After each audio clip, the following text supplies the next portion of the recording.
kembali kita di Zoom Sema Adonai ya. Dan untuk yang kangen sama Pak Erben ya, biasanya adalah hari Minggu ya. Kemarin itu harusnya malam Minggu kemarin diisi oleh Pak Erben, tapi Pak Erben bisanya adalah pada hari ini ya, pada hari Rabu, eh, pada hari Selasa kali ini ya. Dan kali ini temanya adalah Yesus bait suci yang sejati. Oke, kita sapa dulu Pak Erben. Sehat Pak Erben? Shalom. Shalom, shalom.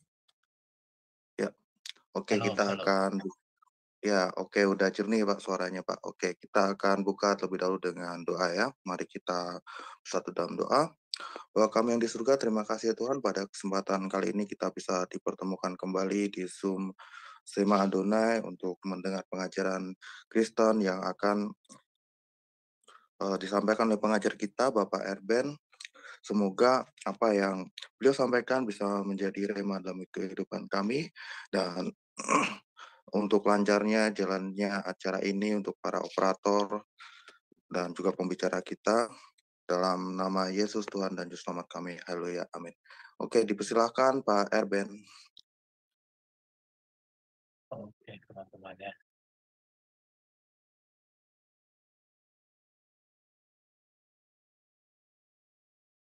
Oke, shalom teman-teman semua. Selamat malam ya.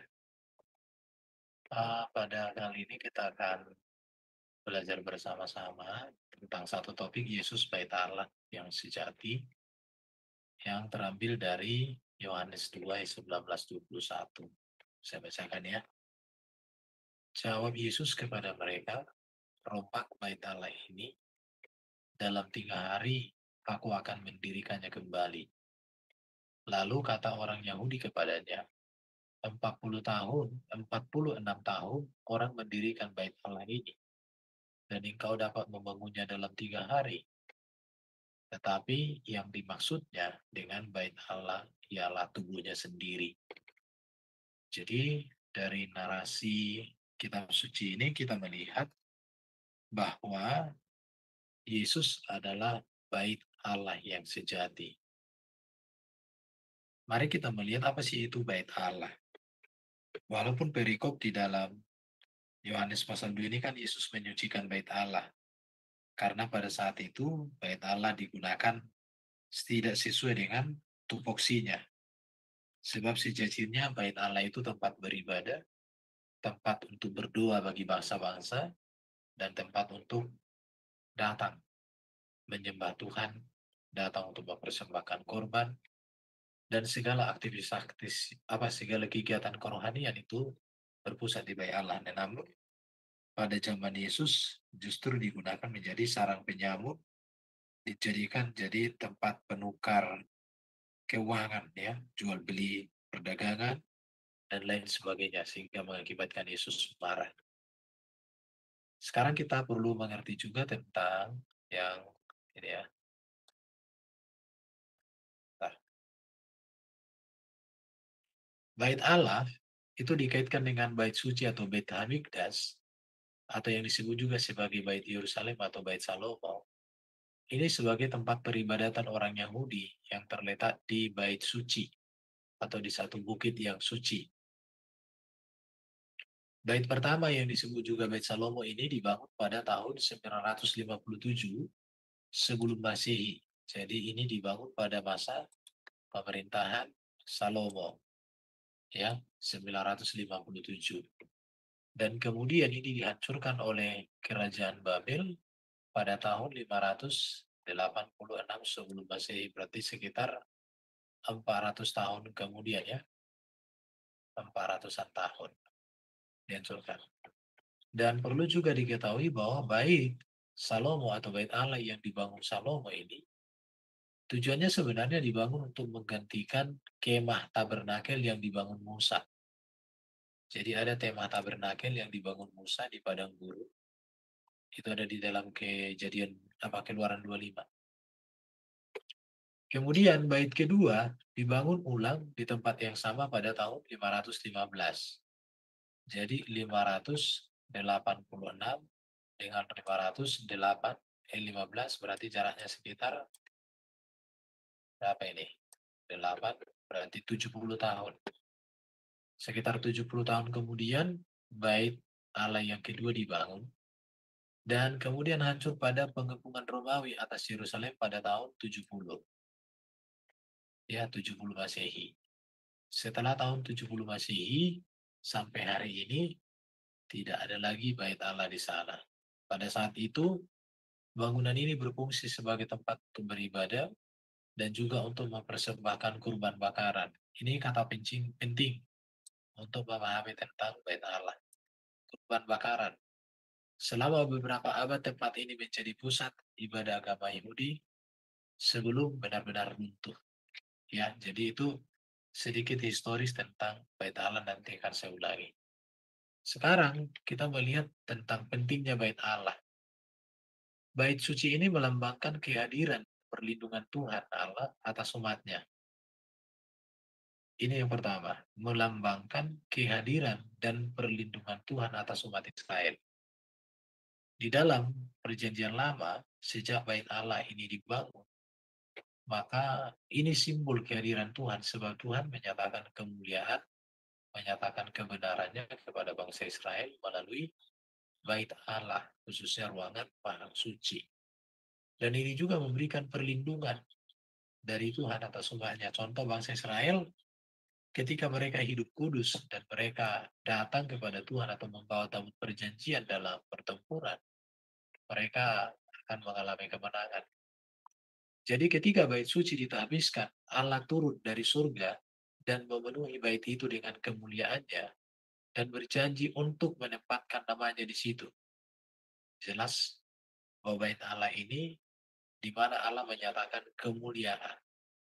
Jadi apabila umat Allah ingin berdoa kepada Tuhan, mereka dapat melakukannya dengan menghadap bait suci. Jadi sejak dahulu bangsa Israel berdoa itu menghadap bait suci. Dan Allah akan mendengarkan mereka dari baitnya. Ini pentingnya bait Allah. Kalau kita mau kaitkan ini dengan Yesus, maka seluruhnya ini sudah ada pada Yesus Kristus. Kemudian bait suci juga mewakili penebusan umatnya oleh Allah. Ada dua fungsi penting yang dilaksanakan di dalam bait Allah, yaitu persembahan korban-korban penghapus dosa setiap hari di atas mezbah, pembakaran upan, dan pada hari pendamaian, ketika imam besar memasuki tempat maha kudus untuk membersihkan darah di atas tutup tabut perjanjian untuk mendamaikan dosa-dosa umatnya. Jadi, bait suci ini mewakili penebusan.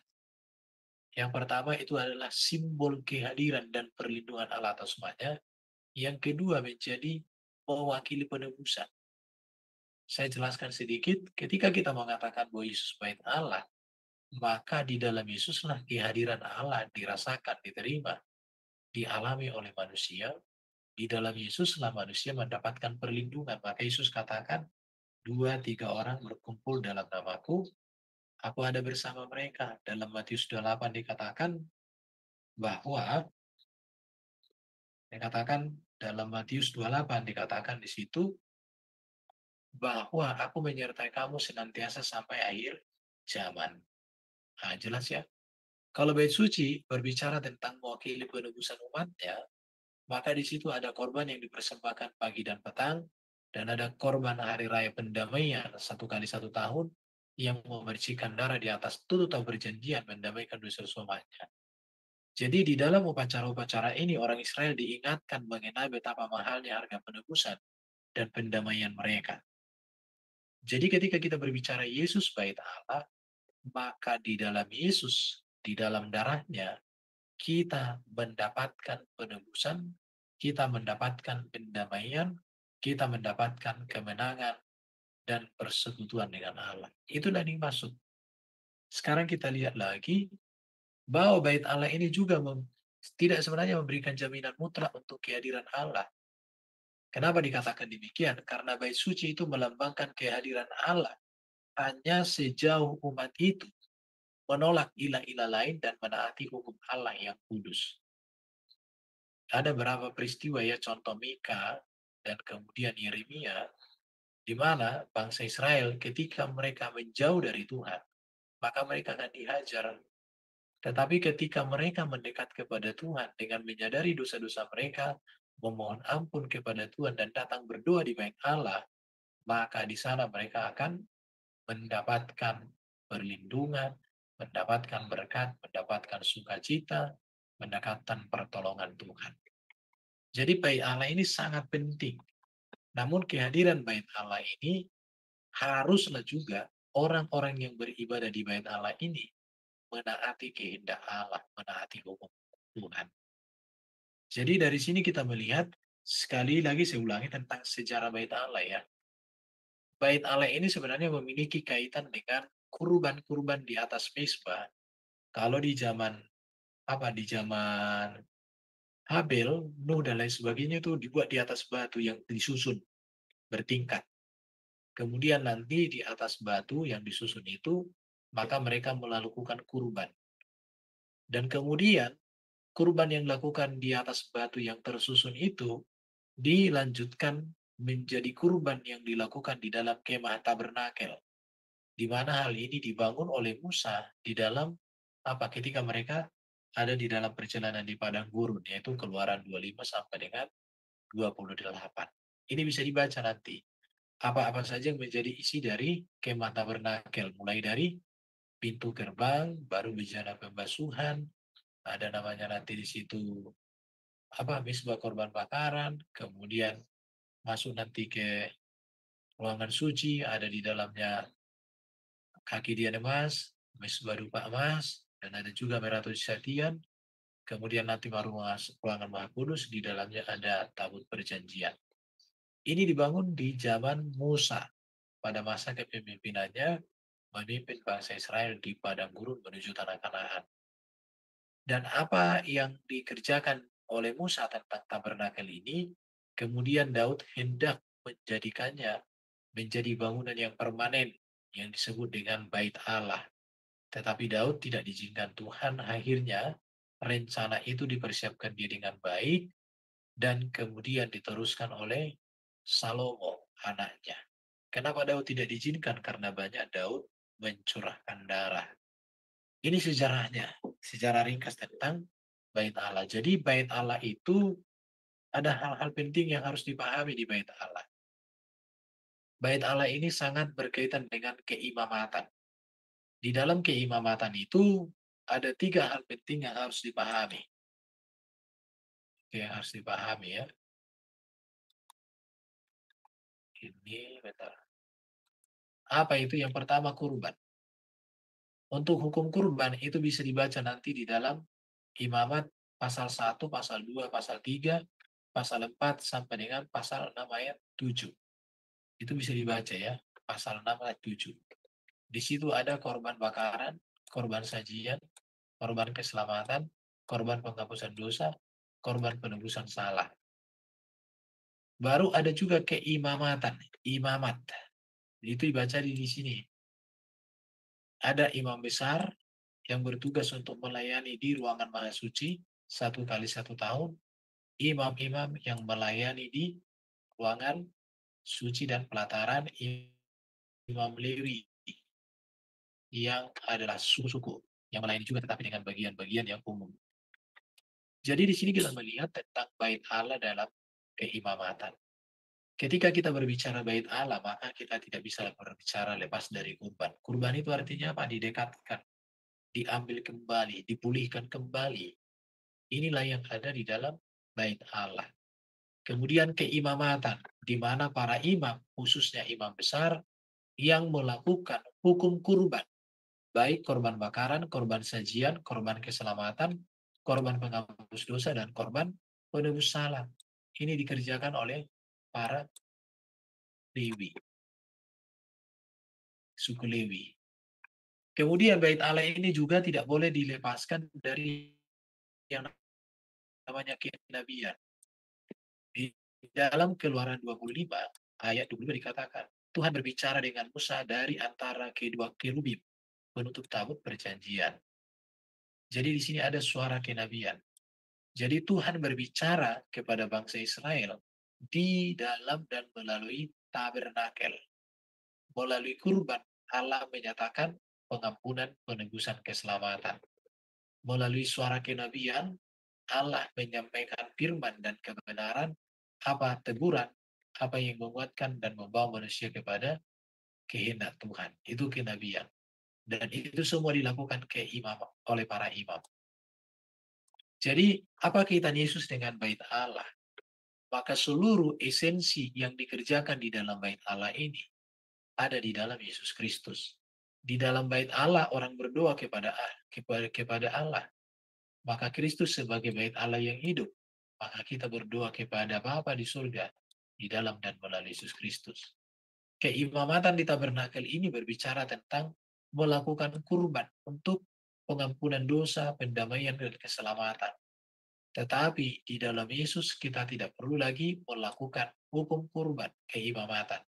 Sebab sudah digenapi oleh Yesus melalui kematian satu kali untuk selama-lamanya. Kalau kenabian, maka dikatakan di dalam Ibrani pasal 1, kalau dahulu Tuhan berbicara kepada kita melalui para nabi, maka pada zaman akhir ini ia telah berbicara kepada kita melalui anaknya yang tunggal. Ini di Ibrani pasal 1 ayat 1 sampai dengan 4. Jadi kita harus mengerti tentang apa sih yang dimaksud dengan Yesus bait Allah. Maka dari sini kita bisa melihat hal itu ya. Perhatikan di sini. Jadi mengapa kita mengatakan Yesus sebagai bait Allah yang sejati? Allah berbicara kepada kita di dalam dan melalui Yesus. Itu yang dikatakan di dalam Yohanes pasal 1 ayat 18. Saya bacakan ya. Tidak seorang pun pernah melihat Allah. Jelas. Tetapi anak tunggal Bapa yang ada di pangkuannya, dialah yang menyatakannya. Jadi bisa kita katakan Yesus adalah bait Allah itu sendiri. Yesus adalah yang memegang keimamatan itu sendiri. Yesus juga yang menjadi kurban itu sendiri. Dan Yesus juga yang menjadi nabi itu sendiri. Jadi ketika kita mengatakan Yesus bait Allah itu artinya, jadi bukan bait Allah lagi dalam bentuk bangunan. Bukan bait Allah dalam bentuk benda dengan perkakas-perkakas. Tetapi bait Allah dengan segala esensinya sudah ada pada Yesus Kristus. Di mana Yesus Kristus menjadi kurban satu kali untuk selama-lamanya. Di mana Yesus Kristus menjadi imam besar agung yang keimamatannya berdasarkan perjanjian Melkisedek satu kali untuk selama-lamanya. Di mana Yesus menjadi peran kenabian, di mana dia yang menyampaikan kehendak Bapa, yang menyatakan kehendak Bapa, yang menyatakan rancangan Bapa bagi manusia di dalam Yesus Kristus. Maka di luar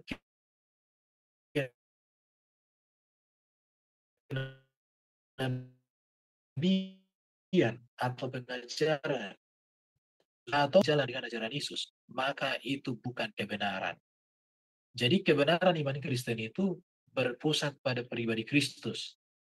Dan dikatakan di dalam Yohanes yang kita baca tadi, Yesus Kristus adalah bait Allah itu sendiri. Maka sejak Yesus mati di kayu salib, kurban-kurban atau keimamatan di bait Allah atau kenabian itu sudah terpenuhi ada pada Kristus Yesus.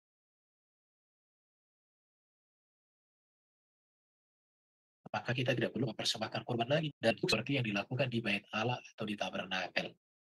Namun perlu juga untuk kita mengetahui ya, bahwa bait Allah juga dapat menunjuk kepada rumah Bapakku. Di dalam Yohanes 2 ayat 16, kepada pedagang-pedagang waktu Yesus marah ya, marah, ambil semuanya dari sini, jangan kamu membuat rumah Bapakku menjadi tempat berjualan. Jadi bait Allah itu berbicara rumah Bapa di surga. Kemudian kata ini juga digunakan secara figuratif seperti yang kita baca tadi untuk tubuh kemanusiaan Yesus Kristus. Bahwa bait Allah ialah tubuhnya sendiri. Kemudian bait Allah juga menunjuk kepada orang-orang percaya yang disebut bait Allah. 1 Korintus 3:16, tidak tahukah kamu bahwa kamu adalah bait Allah dan bahwa Roh Allah diam di dalam kamu. Kristus adalah bait Allah yang sempurna. Di dalam Dia dan melalui Dia kita menerima segala karya Allah Bapa.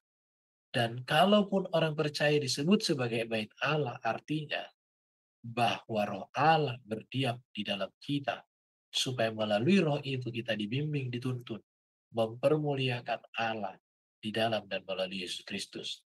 Bahkan gereja juga dapat dikatakan sebagai bait Allah yang kudus. Contoh di dalam Efesus 2 ayat 21. Di dalam dia tumbuh seluruh bangunan rapi tersusun. Menjadi bait Allah yang kudus di dalam Tuhan. Surga juga disebut sebagai bait Allah. Wahyu 7:15.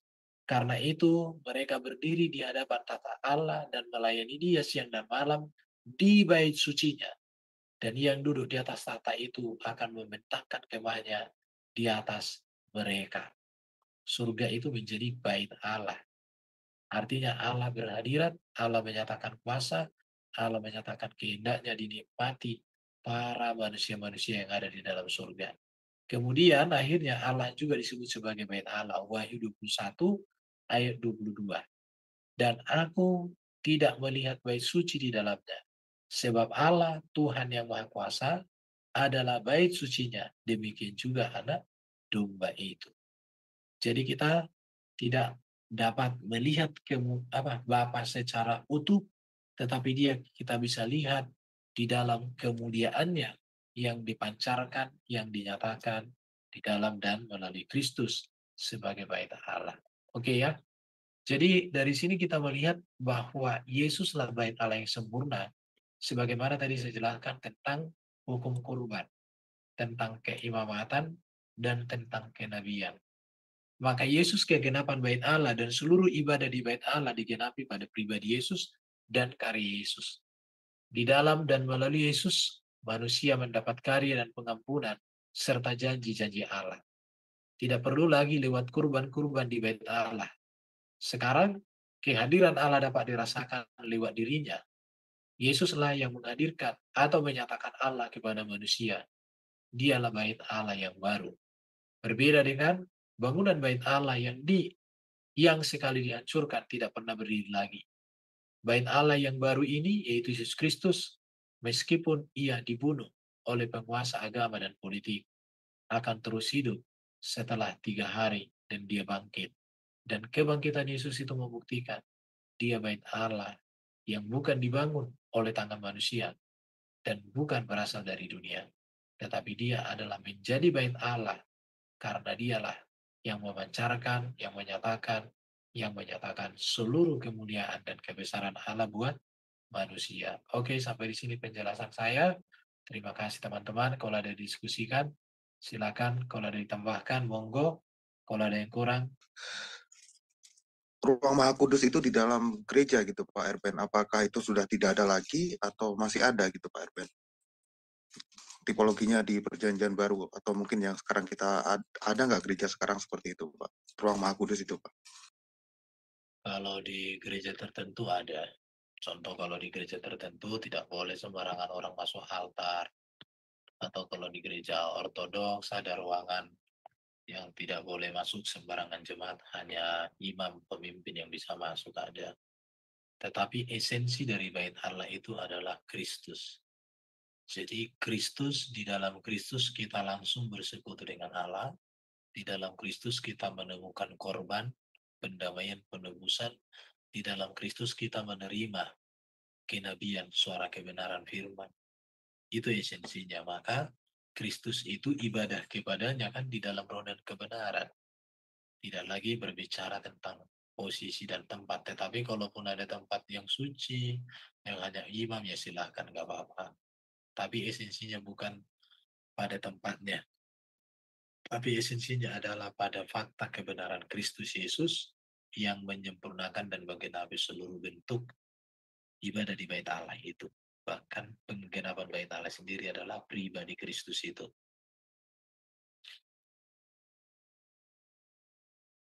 Oke, Ya, bro. terima kasih. Oke, terima kasih Pak Erben. Kemudian ada satu pertanyaan lagi Pak Erben, yang mungkin sering ditanyakan kepada kita ya sebagai orang Kristen dan kita mungkin kebingungan juga untuk menjawab sebenarnya siapa sih Tuhan kita gitu Pak Erben? Apa yang harus kita jelasin ke mereka gitu Pak Erben? Tuh. Kalau berbicara siapa Tuhan, kita harus memahami dulu makna kata Tuhan.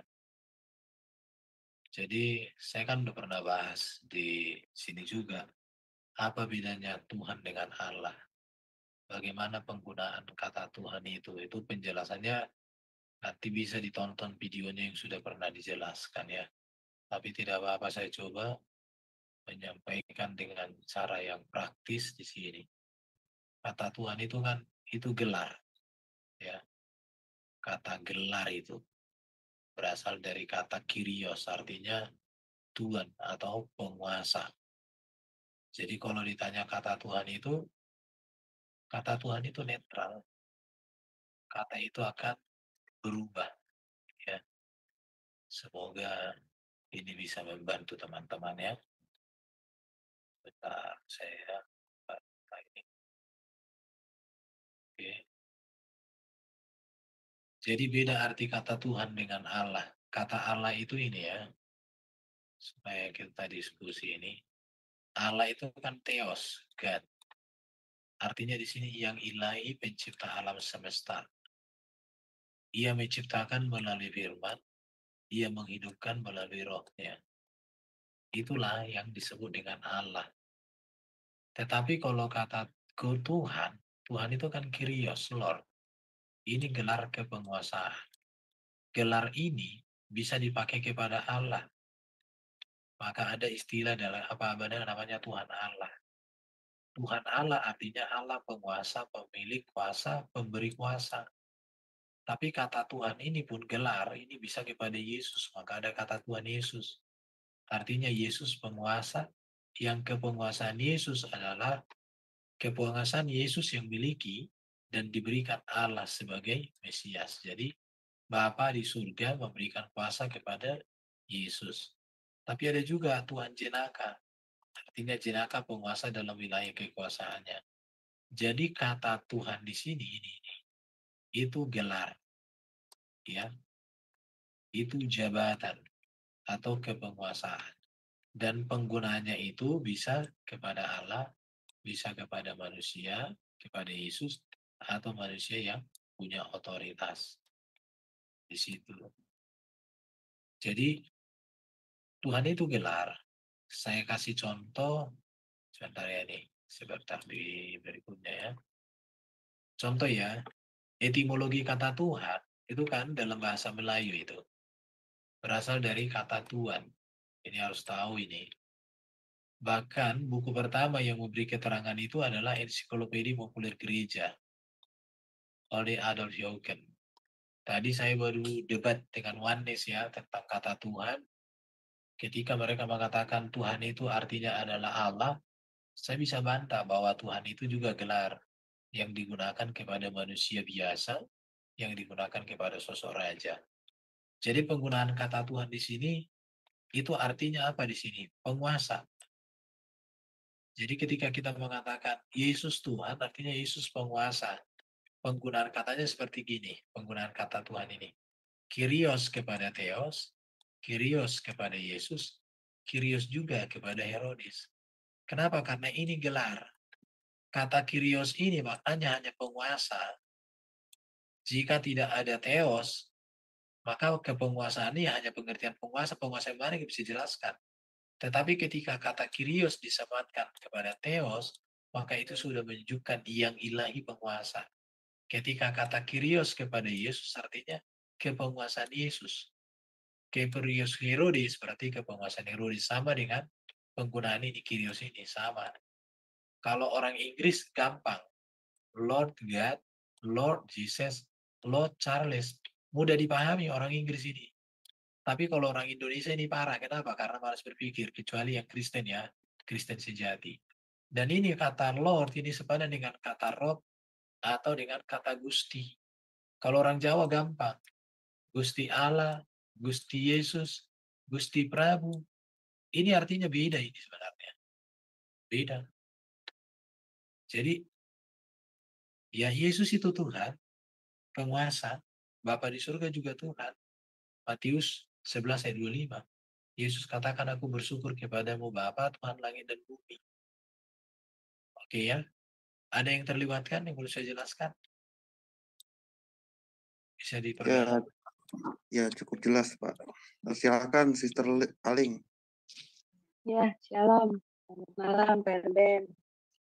Iya, Malam, salam. bagus.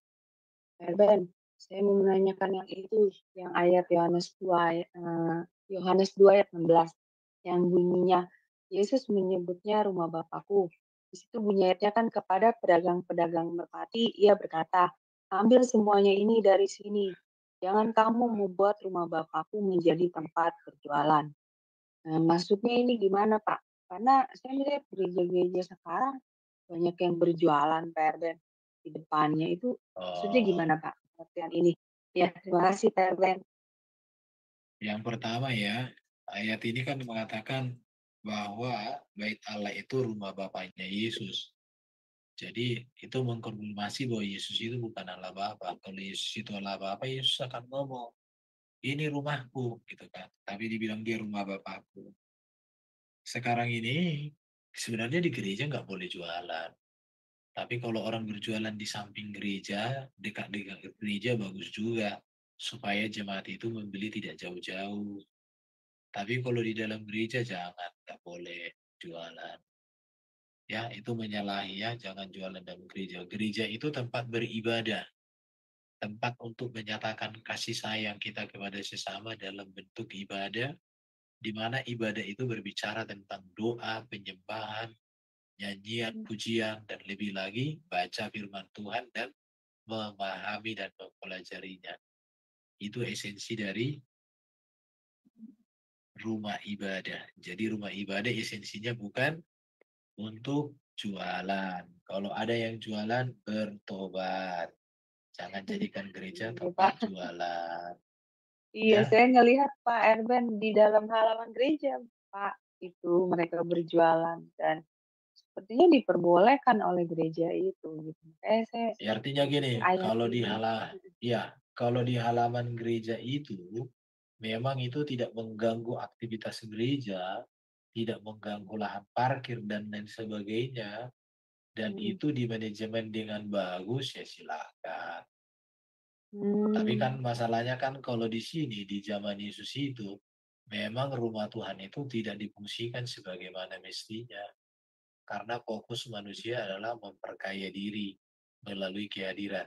mhm, Nanti ya kalau kita melihat iya, itu, mhm. jadi gini, gambarnya di mana ya? Gambar, saya cari dulu ya. Kayak Jadi, pasar gitu ya Pak Erben bukan, suasananya ya? bukan. Bait Oh, Allah itu di mana mereka jualan? Bait Allah, mmm, Salomo, itu ada. Makanya jadi ketika orang beribadah di situ kenapa dimarahi? Karena ya mereka ibadah itu mhm, ini di pelataran bangsa-bangsa namanya. Nah, mmm, pelataran bangsa-bangsa itu yang ada di luar, di samping, kita di dalam lingkungan bait Allah, tapi bukan yang bagian dalam. Bentar ya, mmm, mhm. sebentar. Ada itu gambarnya dulu. Oke, oke, oke. Oh, ada materi ya, sebentar. Materi aja. Saya bikin bait Allah biar bait Allah. Biar saya tunjukkan. Jadi mengapa Yesus marah di bait Allah? Nah, dua.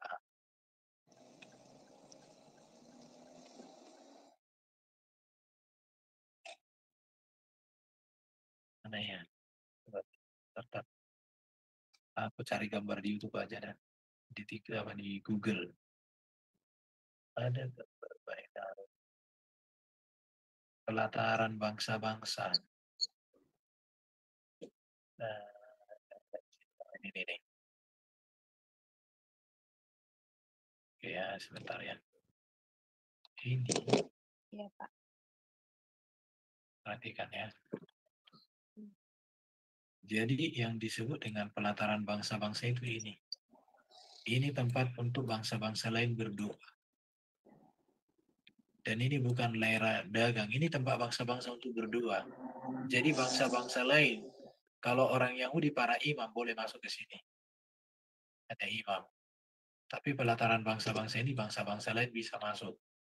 Tetapi bangsa-bangsa Yahudi itu menjadikan pelataran bagi bangsa-bangsa lain menjadi lahan jualan. Sehingga bangsa-bangsa lain tidak bisa lagi berdoa kepada Allah di bait Allah. Itu makanya Yesus mmm, marah ya. Jadi di pelataran bangsa-bangsa itu. Jadi kalau ibaratnya bait Allah kayak gini, jualan di mana? Ya di luar ini aja bikin jualan.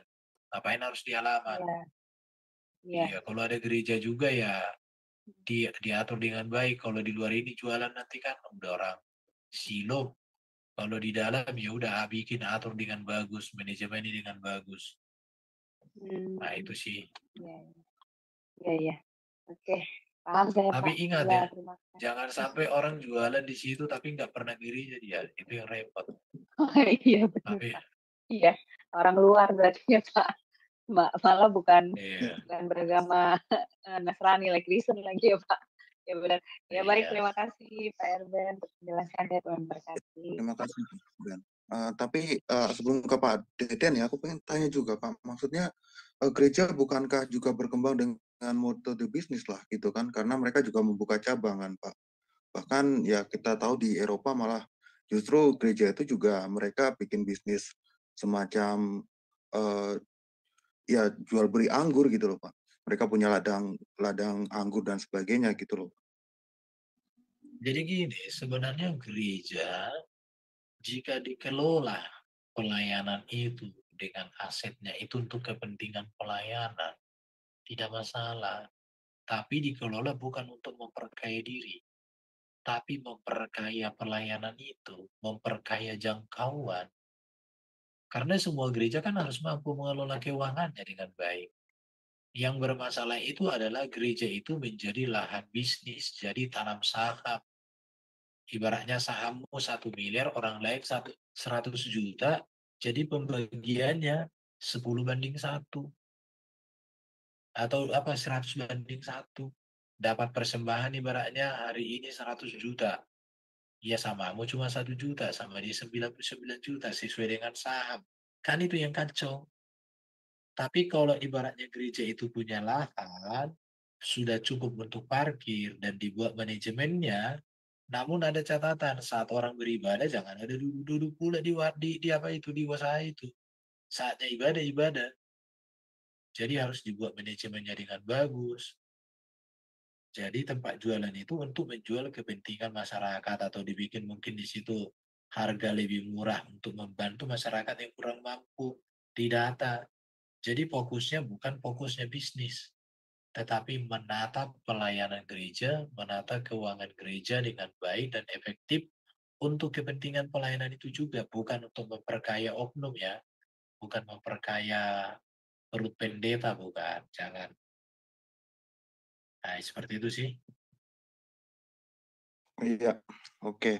Silakan Pak Deden ya. Aku coba to unmute. Silakan Pak Deden.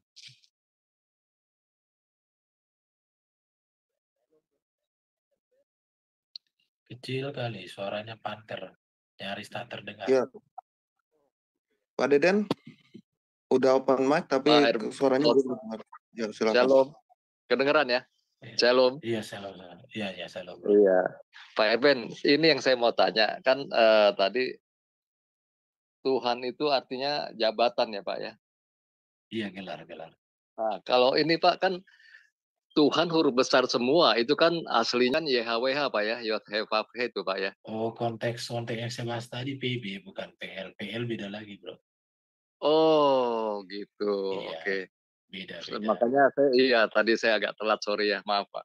Sama itu Iya, juga Pak yang di konteks ulangan PL dengan konteks. Yuk. beda ya Pak ya? Oh itu yang dimaksud ya Pak ya? Iya. Kalau konteks PL kan Tuhan huruf besar itu kan terjemahan dari kata YHWH. Itu Iya pun bisa betul. diartikan itu sang Tuhan yang Maha Kuasa itu. Nama Oh. keagungan kan. Iya, Itu makanya kan konteks. Ya. yang di ulangan 6 ayat 4 kan yang Shema Israel itu kan ya. Dengar Iya, hai Israel, betul. Tuhan itu Allah kita, Tuhan itu Esa Iya. gitu ya. Itu beda ya, Tuhan Pak di ya? situ beda. Tuhan di situ Oke, menuju oke, oke. kepada nama keagungan. Tapi kalau ke dalam PB, Tuhan itu berbicara tentang gelar kepenguasaan. Sebenarnya PL pun itu bicara tentang nama kekuasaan, itu nama keagungan. Gitu ya. Oke, Iya. oke, oke. Tapi ada pergeseran lagi, berubah menjadi proper name. Proper name ya. Iya. Jadi yang saya Oh, jelaskan tadi itu konteks PB, bukan konteks PL. bukan konteks PL ya. Oke, Ya. kalau gitu. Jadi ada orang kan ketika saya menjelaskan konteks PB ditarik ke PL ya, jaga sebelum bawa golok nggak nyambung. Iya. Tadi ya saya agak telat Iya. masuknya nih. Ya, agak telat masuknya. Jadi ya nggak apa-apa. Lanjut aja Pak Erben. Oke. Thank you, makasih ya Pak.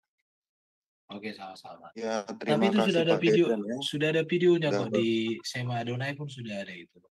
Teman-teman contoh aja beda ya, Tuhan dengan teman-teman. Allah, penggunaan kata Tuhan. Bahkan sudah pernah saya bikin videonya juga, Bapa itu Tuhan, Yesus itu Tuhan. Tapi Bapa itu Tuhan huruf besar semua. Yesus itu Tuhan hanya huruf besar. Apa artinya? Memang belajar kekristenan ini harus menggunakan nalarnya, jangan kayak orang sebelah. Gak ngerti apa-apa, nalarnya macet. Nah, itu ya. Berarti itu juga ya Pak, Pak Erben, berarti Tuhan itu esensinya ya Pak, hakikatnya berarti Tuhan ya. Karena kan Tuhan hakikatnya yang itu nggak berubah kan Pak. Tuhan itu gelar. Allah itu berbicara hakikat esensi. Hakikatnya roh. Allah itu jenis. Iya, Allah itu jenisnya. Roh hakikatnya. Iya, kalau tritunggal kan Gelarnya maksudnya Tuhan. yang tidak berubah adalah hakikatnya Pak. Iya, berarti Hakikat yang tidak Allah kan berubah nggak pernah adalah berubah. hakikatnya kan. Hakikat Allah Iya, nggak iya pernah itu kan. berubah. Iya. Iya, oke. Nah, Oke, ada lagi pertanyaan teman-teman? nanti teman-teman bisa nonton videonya kok itu tentang Tritunggal yang saya jelaskan itu. Saya kan suka menjelaskan pakai PowerPoint. Silakan disimak aja. Kayaknya di sini juga pernah itu Ya, kubahas. oke. Ya, oke. Nanti teman-teman bisa lihat ya di playlistnya Sema Adonai, cari aja Pak Erben, di situ juga ada dari episode yang pertama sampai hari ini ya Pak. Iya, ada semua. Oke, sudah lengkap semua ya.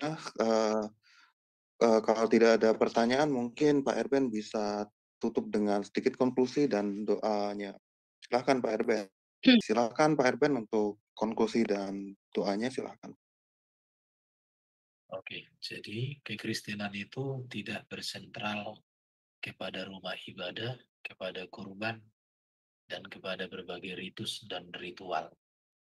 Tidak di sana esensinya. Tetapi esensi dari kekristenan itu adalah berpusat pada pribadi Kristus Yesus. Apapun bentuk ritual gereja atau seremonial gereja, esensinya adalah Kristus. Bahwa di dalam Kristus kita berbicara kepada Allah dan Allah berbicara kepada kita. Di dalam Kristus kita menerima penebusan kurban yang sempurna.